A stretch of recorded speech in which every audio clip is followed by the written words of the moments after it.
Assalamualaikum warahmatullahi wabarakatuh. Selamat sore, salam sejahtera buat kita semua, Bapak Ibu, para undangan, investor dari media,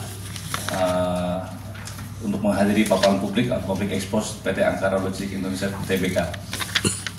Kami akan menyampaikan beberapa ikhtiar apa yang telah kami capai di selama tahun 2024. Sekilas perseroan, ini ada ini. Perusahaan perseroan berdiri pada tanggal 30 Juli 2019 dan melakukan pencatatan saham perdana pada tanggal 7 Februari 2024. Armada yang milik sendiri total sampai dengan akhir tahun 2024 sebanyak 49 tongkang 180 feet, 49 kapal tunda, 2 asista, dan 1 floating transshipment unit. Kalau kita refer ke tahun 2023 ada penambahan 9 unit tongkang 180 feet dan 9 kapal tunda. Armada charter dari pihak ketiga 15 set tongkang 180 feet dan kapal tundanya 15 set dengan sistem freight charter. Kemudian 12 set tongkang 300 feet dan kapal tunda dengan skema time charter serta 2 asista. Next. This is visi dan misi dari perseroan Bapak Ibu semua yang mungkin tidak berubah dari tahun lalu, dan ini bisa kita akses juga di website kami. Kemudian ini adalah daftar pemegang saham perseroan tahun 31 Desember 2024. PT Graha Adika Niaga secara persentase sebesar 32,87%. Kemudian yang kedua PT Solomed Capital PT Ltd sebanyak 31,58%. Kemudian Borneo Logistic Services PT Ltd sebesar 11,02%, Ibu Anindita Anistia Bakri sebanyak 2,41%, Bapak Nalinkan Amratal Ratot sebanyak 2,11%, dan publik sekitar 20%. Dengan total lembar saham sebesar 15.825.800.000 lembar saham. Milestone sepanjang dari tahun 2019 sampai 2023 Bapak Ibu yang telah kami sampaikan tahun lalu. Kemudian kalau kita lihat di tahun 2024 yang apa yang telah kita capai, yang pertama perseroan mencatatkan sahamnya di Bursa Efek Indonesia dengan kode saham ALII ALI. Kemudian tadi saya sampaikan penambahan 9 unit tongkang 180 feet dan 9 unit kapal tunda, sehingga total tongkang 180 feet dan kapal tunda perseroan masing-masing sebanyak 49 unit serta memiliki 2 asista. Kemudian yang ketiga, perseroan melakukan restrukturisasi keuangan melalui loan financing dan tambahan modal store pada PT MCT anak perusahaan. Kemudian ini Bapak Ibu, business division belum berubah dari tahun-tahun sebelumnya. Kita ada aktivitas dari coal barging, kemudian loading unloading, kemudian ada floating loading di selama ini. Next. Ini proses bisnisnya Bapak Ibu, proses pemuatan di jeti pelanggan kita dengan menggunakan tongkang 180 feet, kemudian diangkut ke tempat bongkar muat kita di ISP PT MCT itu di daerah Tenggarong. Kemudian setelah itu proses pemuatan ke tongkang 300 feet untuk selanjutnya diangkut ke end user. Kalau untuk tujuan ekspor dari 300 feet itu akan ke mother vessel, dan kemudian dia ada proses pengalihan menggunakan FTU. Kemudian tujuan domestik itu langsung diangkut ke jeti milik daripada end user.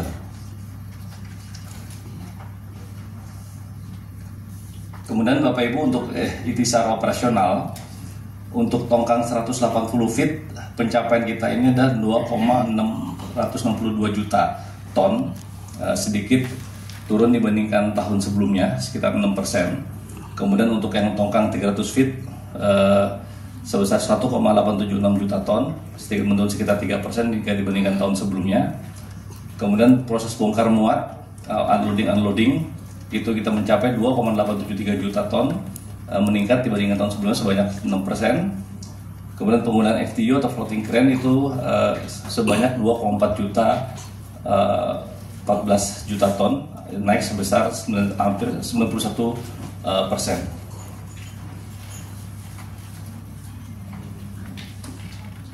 Kemudian dari sisi ikhtisar keuangan, next slide.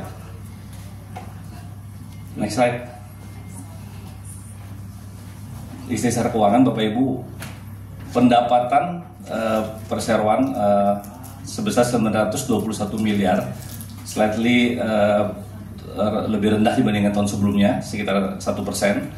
Kemudian di sini laba bruto mencapai 401 juta atau meningkat 6%. Di sini kita mengalami penurunan pendapatan, tapi kita berhasil melakukan better cost management, efisiensi here and there, sehingga laba bruto kita masih tetap terjaga, bahkan peningkatannya lebih besar dibandingkan penurunan daripada pendapatan.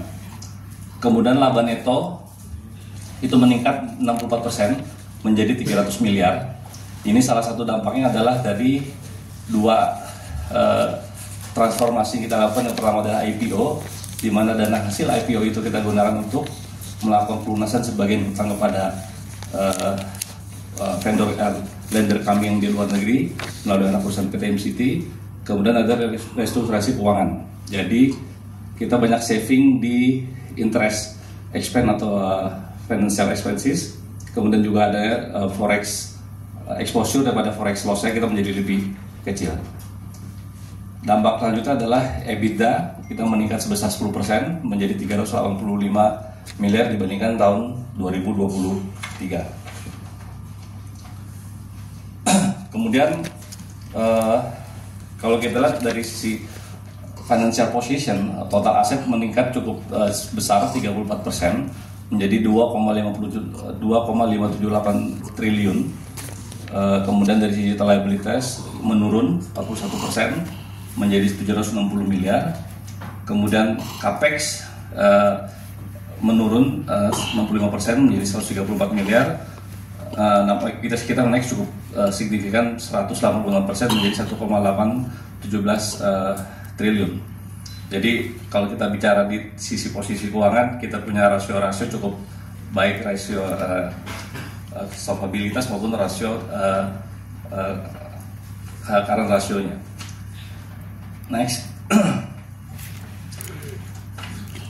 Kemudian ini beberapa langkah atau strategi pengembangan bisnis perseroan.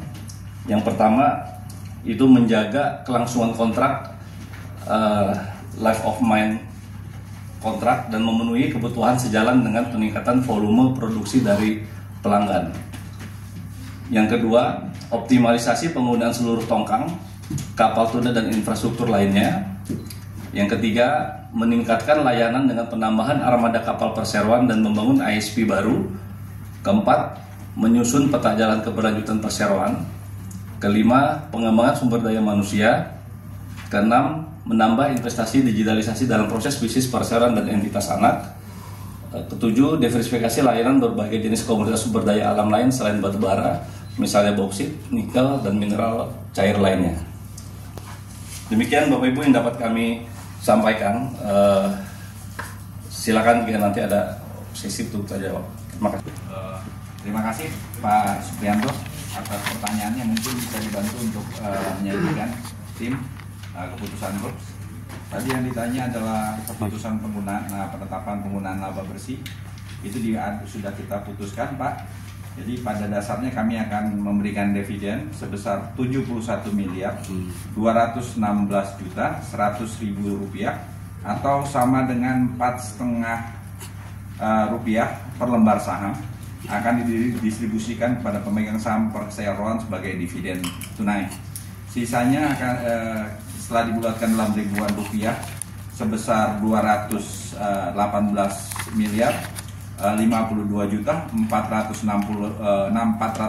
ribu akan dibukukan sebagai laba ditahan. Untuk pergantian direksi, kita tidak ada pergantian direksi pada acara RUPS ini. Itu ya Pak, yang pertanyaannya Pak. Ya, demikian mungkin bisa saya sampaikan. Terima kasih Pak Suprianto. Terima kasih Pak Aulia. Untuk pertanyaan selanjutnya silahkan manajemen. Oke. Pak nomor 2, Bapak tadi tanya mengenai restrukturasi keuangan. Tadi kita sampaikan Pak di slide berapa saya lupa itu, IPO.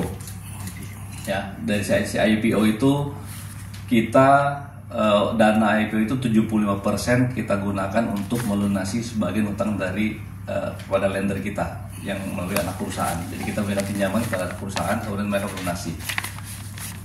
Dua exposure Pak, satu tingkat suku bunga cukup tinggi, yang kedua adalah dalam US dollar.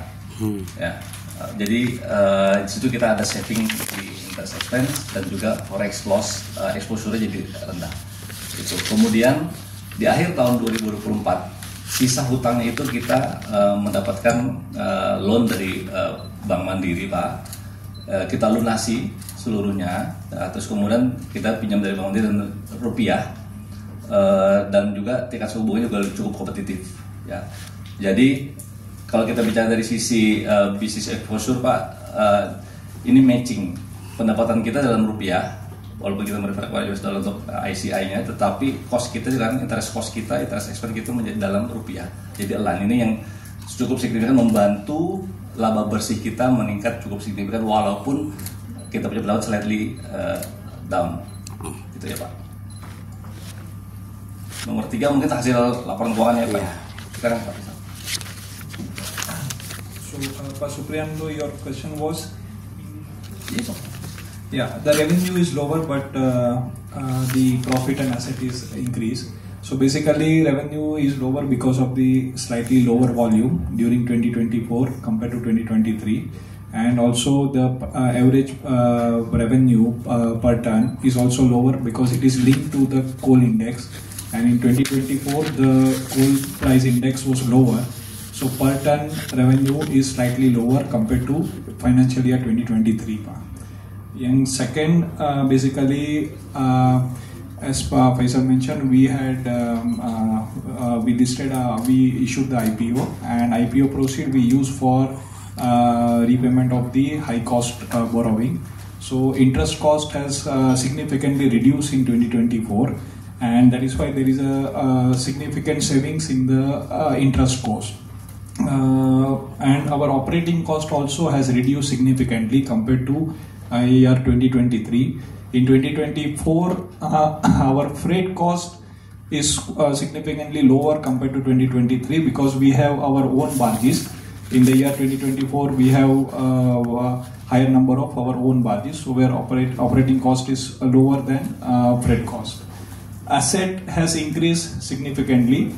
It is mainly because of the barges, the new barges and tugboats, which out of the IPO proceed, we have utilized the partial proceed to acquire the capex. So that is why total asset is significantly increased compared to the previous year. Next question mengenai ekspor batubara ya Pak ya. Maybe Pak Rahul may answer that Pak. Regarding export of batubara, the U.S. tariffs, we understand from our customers that there is no real impact because the coal sales are largely regional, and mostly in Indonesia, China, Philippines, and India, so very regional. So the impact of U.S. tariffs are minimal. Baik, sudah terjawab Pak Supriyanto semuanya. We have a plan to increase our barge facility, the Tongkang yang kecil, 180 feet. We also have a plan to increase the tug basi, basically our tugboats, basi, and we are in a process to increase our unloading facility in our ISP, Mahakam Coal Terminal. So these are the basically expansion plan in the year 2025. Last question mungkin mengenai CSR ya. CSR Pak, as part bagian dari integrasi strategi bisnis perusahaan Pak, kita melakukan itu dari awal perusahaan berdiri tahun 2019 sampai hari ini.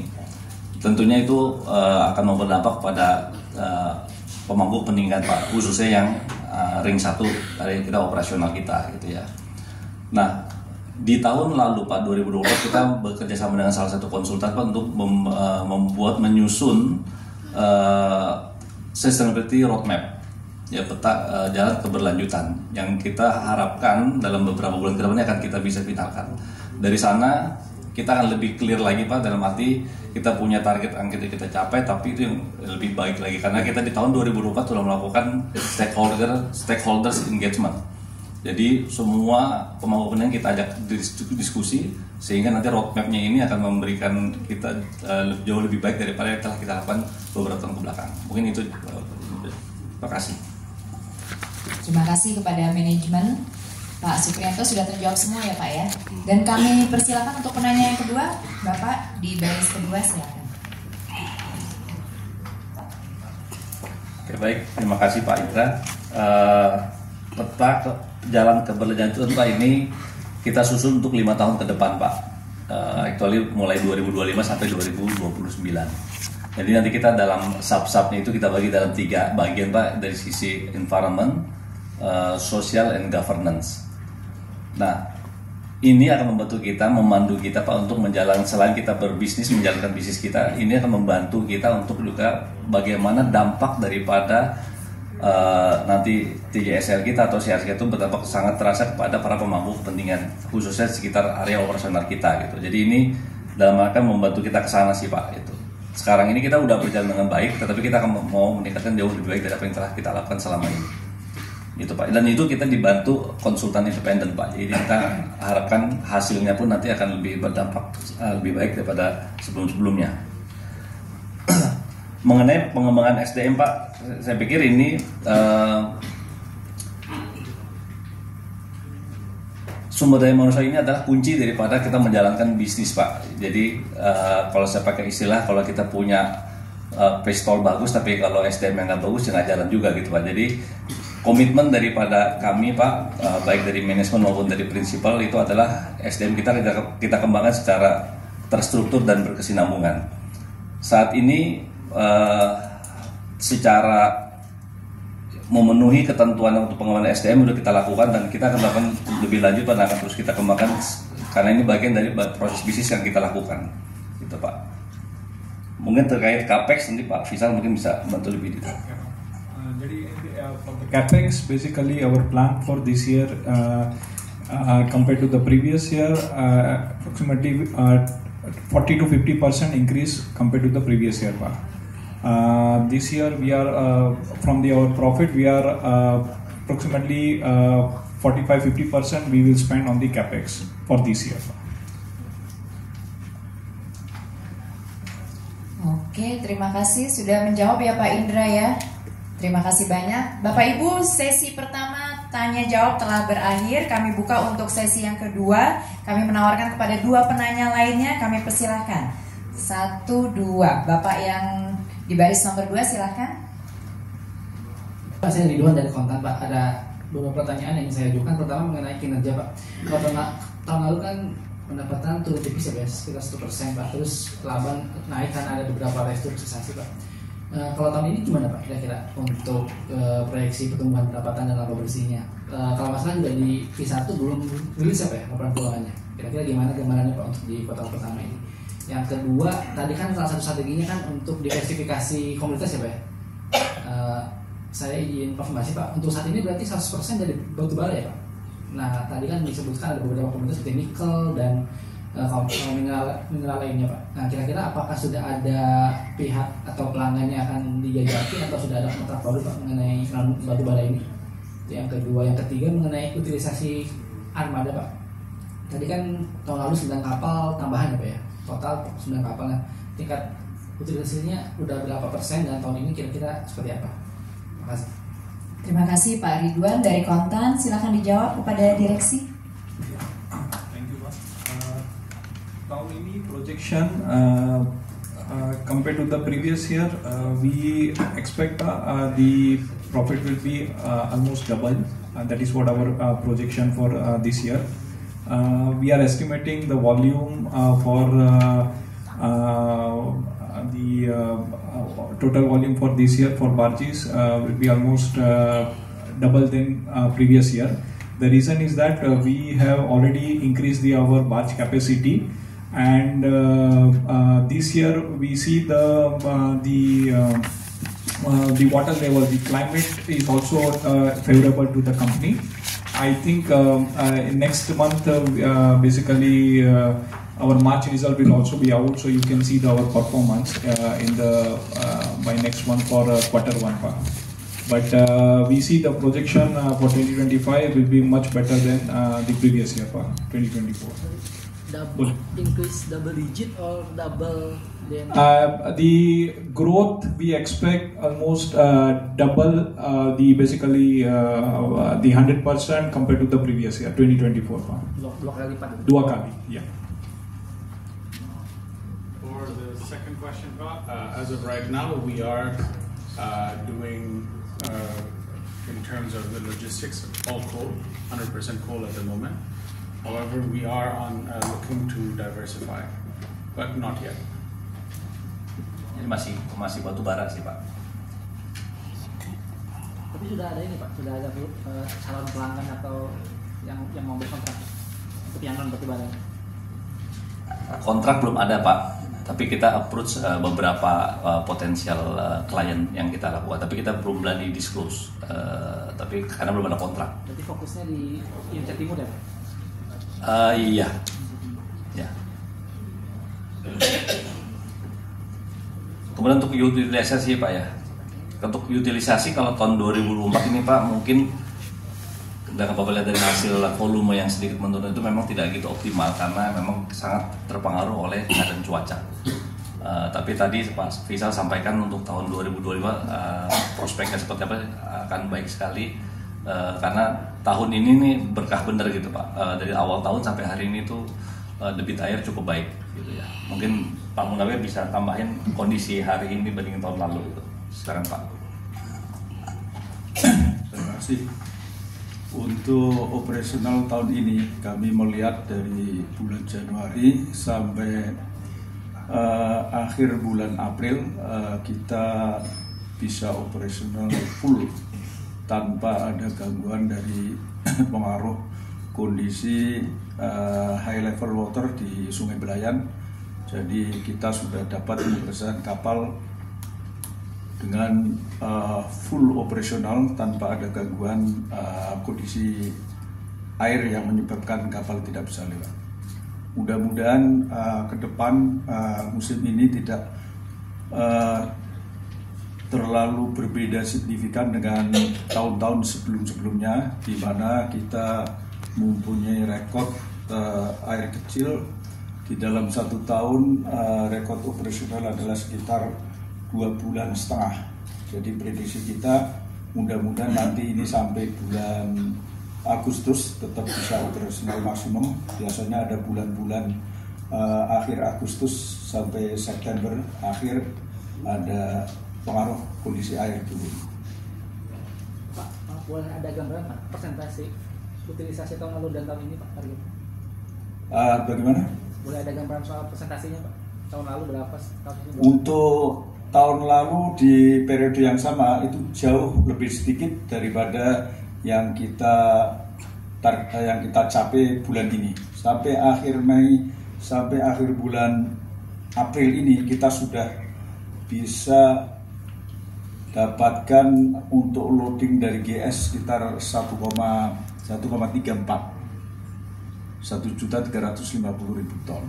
Jadi yang tahun lalu itu sangat jauh di bawah target tahun ini. Baik, terima kasih kepada direksi, terima kasih juga kepada Pak Ridwan dari Kontan. Dan penanya terakhir kami persilahkan, tadi sudah terlihat. Ya Bu, makasih Bu. Tahun ini kita ada rencana tambahan tongkang yang kecil 180 feet. Kita sudah ada komitmen untuk 8 barges yang kita mungkin terima yang kuartal ini. Jadi tahun lalu Desember 2024 kita punya 49 tongkang. Sekarang kita ada 57 tongkang.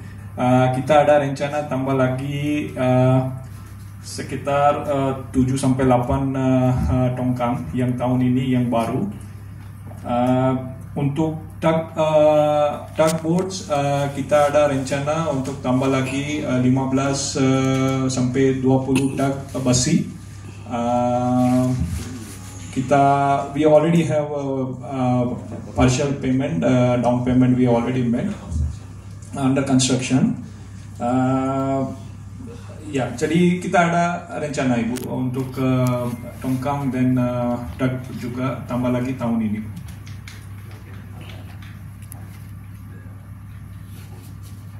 Yang untuk volume di tahun ini, as mentioned earlier, we are targeting to double the volume compared to the previous year. Previous year we achieved approximate 2.7 million ton. This year our target nearly 4.5 million ton volume.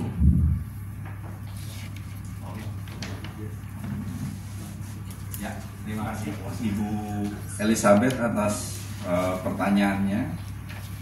Pembagian dividen kita akan tunduk pada peraturan perundang-undangan, khususnya peraturan perundangan pasar modal.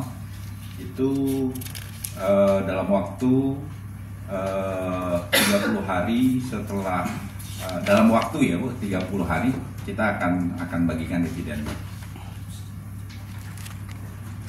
Baik, sudah 2 sesi. Bapak-bapak dari direksi dan hadirin sekalian, para analis, rekan-rekan media, serta undangan sekalian, terima kasih atas partisipasi Anda.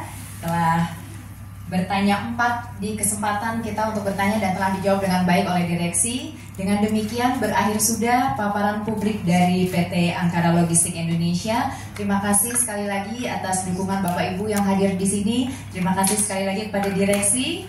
Selamat sore, wassalamualaikum warahmatullahi wabarakatuh. Dulu di akhir dari sesi paparan publik, sambil pegang report boleh, gaya formal boleh. Ini ke-5 gentleman dari ALII. Silakan Bapak Ibu, rekan-rekan media, kami mengundang untuk dapat diabadikan bahwa selesai sudah paparan publik